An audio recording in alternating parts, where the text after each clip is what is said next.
शारदा और अनामिका एक दिन बाजार में सब्जी ले रही थी। अनामिका की नजर एक वड़ा पाव वालों पर जाती है।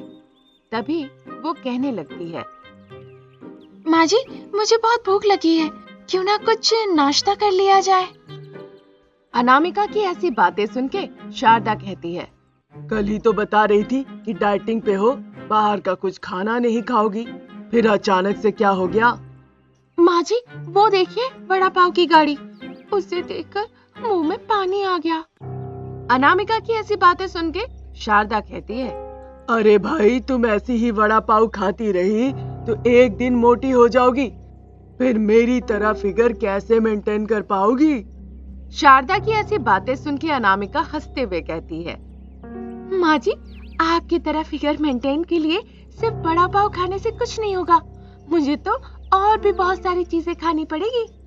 तब शारदा कहने लगती है, हाँ सच बात है, मेरी तरह फिगर मेंटेन करने के लिए देसी घी और दूध भी रोज पीना पड़ेगा। लेकिन माँ जी, फिलहाल तो मैं वड़ा पाव खाना चाहती हूँ, आइए आप भी खा लीजिए और थोड़ी देर के लिए अपना हाई बीपी भूल जाइए। हाय रे, बोल दिया ना तूने, इसमें तो तुझे बड़ा आनंद मिलता है ना? शारदा की बातें सुन के उसे समझाते हुए अनामिका कहती है, अरे माँ जी, मुझे तो आपकी चिंता है बस। फिर जाके दोनों वड़ा पाव खाती है। तभी शारदा कहने लगती है, हाँ भाई, 2 वड़ा पाव के कितने पैसे हुए? वड़ा पाव वाला कहता है, बस 50 रुपए हुए माँ जी। ये सुन के शारदा आश्चर्य होकर कहती है, अरे बड़ा पाव खिला रहे हो या पनीर बटर मसाला? इतना महंगा तो आजकल सोना भी नहीं बिक रहा है। शारदा की बातें सुन के वड़ा पाव वाला अपना हिसाब लगाते हुए कहता है, प्याज के भाव आसमान छू रहे हैं माँ जी, और तेल के भाव आसमान छूकर दूसरे ग्रह पर जा रहे हैं। शारदा फिर पैसे देती है और दोनों वहां से घर की तरफ रवाना हो जाते हैं। घर आके शारदा कहती है, अरे बेटा रमेश, आजकल ये वड़ा पाव के बिजनेस में बड़ा फायदा लग रहा है, क्यों ना हम वड़ा पाव का दुकान ही खोल दे।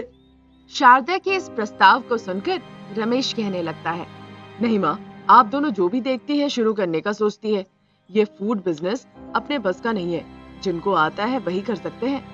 रमेश की बातें सुन के शारदा को गुस्सा आता है और कहने लगती है, तेरे से तो कुछ नहीं होगा, हम दोनों ही कर लेंगे। बहू, एक जगह इडली डोसा और एक जगह वड़ा पाव। शारदा की बातें सुन के अनामिका कहती है, माँ जी, इडली डोसा में काफी मेहनत हो जाती है और मैं अकेले इतना नहीं कर पाऊंगी, इसीलिए वड़ा पाव ही ठीक है। अनामिका की बातें सुन के शारदा को बड़ा गुस्सा आता है और वो कहने लगती है, ऐसी बात कर रही है जैसे घर का सारा काम तू अकेले ही करती है, मैं क्या कुछ भी नहीं करती? उन दोनों को लड़ते देख रमेश आके कहने लगता है, ठीक है, आप दोनों बकबक मत करो, कल मैं आप दोनों के लिए एक वड़ा पाव का ठेला चौक में लगा दूंगा। गांव के चौक पे शारदा और अनामिका वड़ा पाव बेचना शुरू करती है। काफी लोग वड़ा पाव की दुकान में आने लगते हैं। वहाँ एक आदमी आके कहता है, आपके वड़ा पाव तो बड़ा ही स्वादिष्ट है माँ जी, कितने रुपए हुए इसके? शारदा कहती है, बस 10 रुपए का है बेटा। इतना सस्ता भाव सुनकर वो आदमी कहता है, माँ जी, आपने तो वड़ा पाव का दाम काफी सस्ता रखा है। फिर वो आदमी वड़ा पाव खा के पैसे दे के वहाँ से चला जाता है। तभी अनामिका आती है और कहती है, अरे माँ जी, आपने घर पे तो कहा था कि 25 रुपए में एक वड़ा पाव बेचना है, ये आप 10 रुपए में क्यों दे रही हैं? अनामिका की बातें सुन के शारदा अपनी परिकल्पना बताती है, बहू, वो सामने वाला जिसने हमें 25 रुपए में एक वड़ा पाव खिलाया, उसका बिजनेस तो कम करना पड़ेगा ना, उसके बाद हम भी अपने दाम बढ़ा लेंगे। शारदा की बातें सुन के अनामिका मुस्कुराती है। लोग दुकान पे आते हैं और मजे से खाते हैं। कुछ दिनों के बाद अचानक लोगों की भीड़ शारदा और अनामिका की गाड़ी से कम हो जाती है। ये देखकर शारदा बहुत चिंतित होकर कहती है, अरे ये क्या हो गया, लोगों की भीड़ कम क्यों होने लगी है? लगता है माँ जी, कल आपने तीखा कुछ ज्यादा ही मिला दिया था। अनामिका की बातें सुन के शारदा भी गुस्से से कहती है, अरे लेकिन नमक तो तूने ही डाला था, सब खारा हो गया होगा, इसीलिए लोग आ ही नहीं रहे हैं। तभी अनामिका अपने दिमाग को शांत करते हुए शारदा को एक सुझाव देती है। मुझे लगता है ये भीड़ जहाँ जा रही है वहाँ जाकर हमें पता लगाना चाहिए। एक दूसरे के साथ इस तरह चर्चा करने के बाद दोनों अपना दुकान बंद करके भीड़ के पीछे पीछे जाती है। सारी भीड़ उसी दुकान पर जा रही थी जहां उन्होंने पहली बार वड़ा पाव खाया था। ये देखकर शारदा कहती है, ये क्या हो गया, लोग तो फिर से यही वड़ा पाव खाने लगे हैं। शारदा बहुत चिंतित होती है ये देखकर। तभी अनामिका कहती है, माँ जी, मुझे लगता है इसने टेस्ट बदल दिया होगा। मैं 2 वड़ा पाव खरीद के ले आती हूँ। अनामिका जाके 2 वड़ा पाव लेकर आती है और फिर अपनी सासू माँ को देते हुए कहती है, लीजिए माँ जी, वड़ा पाव खाइए। शारदा वड़ा पाव खाती है और उसके बाद कहती है, अरे ये तो उसी दिन वाला टेस्ट है। तभी अनामिका शारदा से कहती है, हाँ, टेस्ट तो वही है, लेकिन दाम इसने बहुत कम कर दिया है। अब ये 5 रुपए में एक वड़ा पाव दे रहा है। अनामिका की बातें सुन के शारदा बड़ी आश्चर्य होती है और कहने लगती है, अरे लेकिन इसका नुकसान हो जाएगा फिर तो। इसका नुकसान हो चाहे ना हो, लेकिन हमारा तो अभी से होने लगा है। चलिए हम अपना दुकान खोलते हैं और हम भी 5 रुपए में बेचना शुरू करते हैं। दूसरे दिन से ही दोनों 5 रुपए का बोर्ड लगाकर वड़ा पाव बेचना शुरू कर देती है। तभी शारदा कहती है, अरे बहू, अब तो हमने दाम भी कम कर दिए हैं, फिर भी लोग नहीं आ रहे हैं। मुझे लगता है हमें दाम और कम कर देना चाहिए। हम 2 रुपए में बेचना शुरू करते हैं, चलो। अब इनकी दुकान पर 2 रुपए का बोर्ड लग जाता है, फिर भी कोई ग्राहक नहीं आता। दोनों परेशान होते हैं। तभी रमेश वहाँ पे आता है और कहने लगता है, मैंने तो कहा था जिसका काम उसी की साजे, और करे तो ठेंगा बाजे। रमेश की ऐसी बातें सुन के सास बहू दोनों ही सर पे हाथ लेके बैठ जाती है। कानपुर में अनामिका नाम की एक महिला अपनी सासू माँ शारदा के साथ रहती थी। अनामिका के पति रमेश का 2 साल पहले ही एक एक्सीडेंट में देहांत हो गया था। अनामिका लोगों के घरों में झाड़ू पोछा करके और बर्तन मांज कर घर चलाती थी। शारदा हमेशा बीमार रहती थी और अनामिका को ताने मारती रहती थी, लेकिन मन में वो अनामिका की बहुत फिक्र करती थी। वो तो ये भी चाहती थी कि अनामिका की दोबारा शादी हो, ताकि शारदा के जाने के बाद वो अकेले ना पड़े। लेकिन शारदा कभी अपनी फिक्र नहीं जताती थी। एक बार अनामिका जब शाम को घर लौट आई तो शारदा बड़ी अच्छी खुशबू वाली हलवा बनाई। ये देखकर अनामिका कहती है, आह, क्या खुशबू है। लेकिन माँ, आपने इतनी मेहनत क्यों की? मैं हूँ ना, मैं बना देती। देखो, मुझे अच्छा हलवा खाने का मन था। मतलब माँ जी, मैं बेकार बनाती हूँ? ये सुन के शारदा कहती है, मेरी जितनी अच्छी थोड़ी बनाती हो। तुम्हें मोटे मोटे आंसू गिराने से फुर्सत मिले तब तो। मुझे देख, मैं कितनी खुश रहती हूँ, और एक तू है, अभी से बूढ़ी लगने लगी है। कुछ भी मत बोलिए माँ जी, मैं कहाँ बूढ़ी लगती हूँ। अनामिका की इस बात पे शारदा कहती है, अरे जा जा, आज सुबह ही तेरे सफेद बाल देखा था मैंने।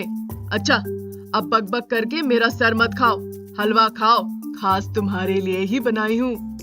कह दी ना सच आपने। मुझे मालूम था आप मुझे बहुत प्यार करती है, चाहे आप जितनी भी एक्टिंग कर ले।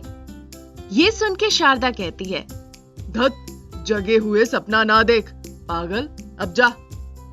हमेशा ऐसी ही उनके बीच मीठी सी तकरार रहती थी, लेकिन शारदा इस बात से अनजान थी कि अनामिका उसके इलाज में पैसों की कमी की वजह से चोरी करती है ताकि इलाज करा सके।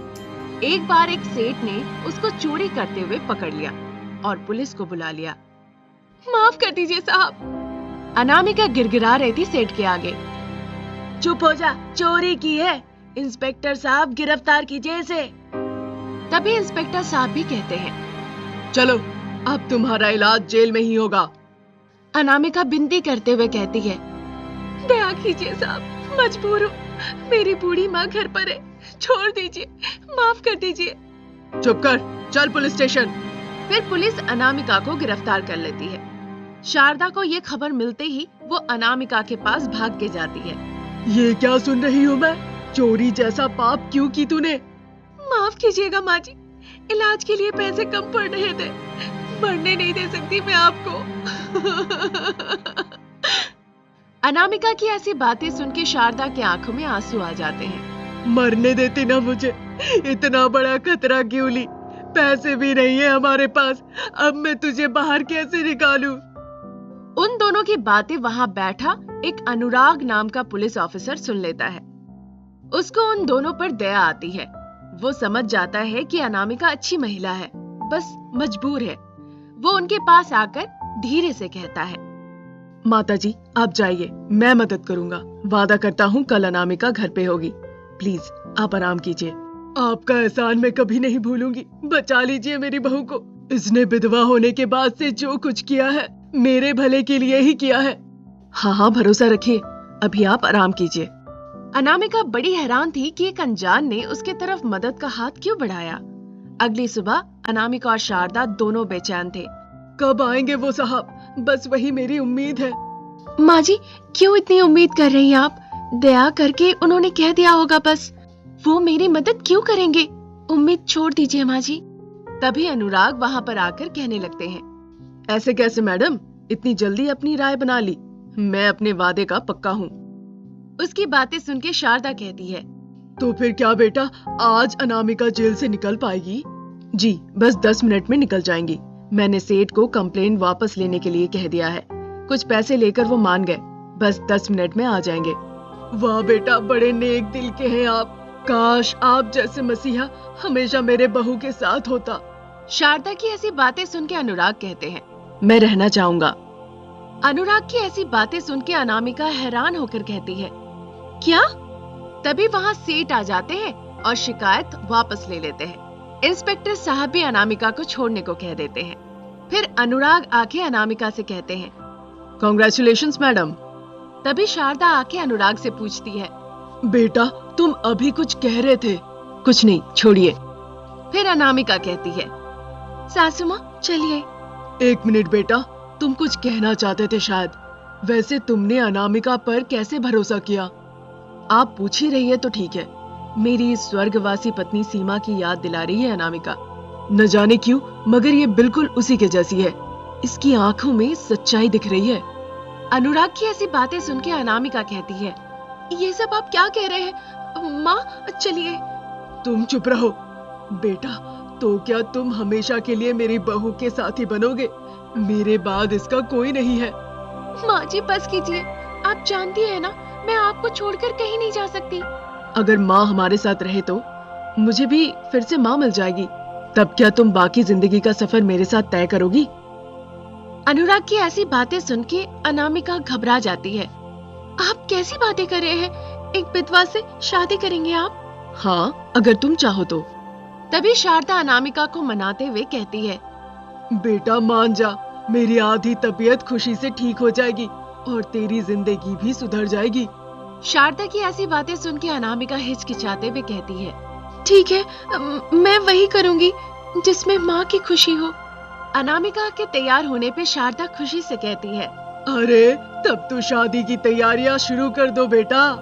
अनुराग तुरंत जाके टेबल से लाल टीका लाकर अनामिका की मांग भर देता है और कहता है, अब मैंने सबके सामने ऐलान कर दिया है मेरे प्यार का।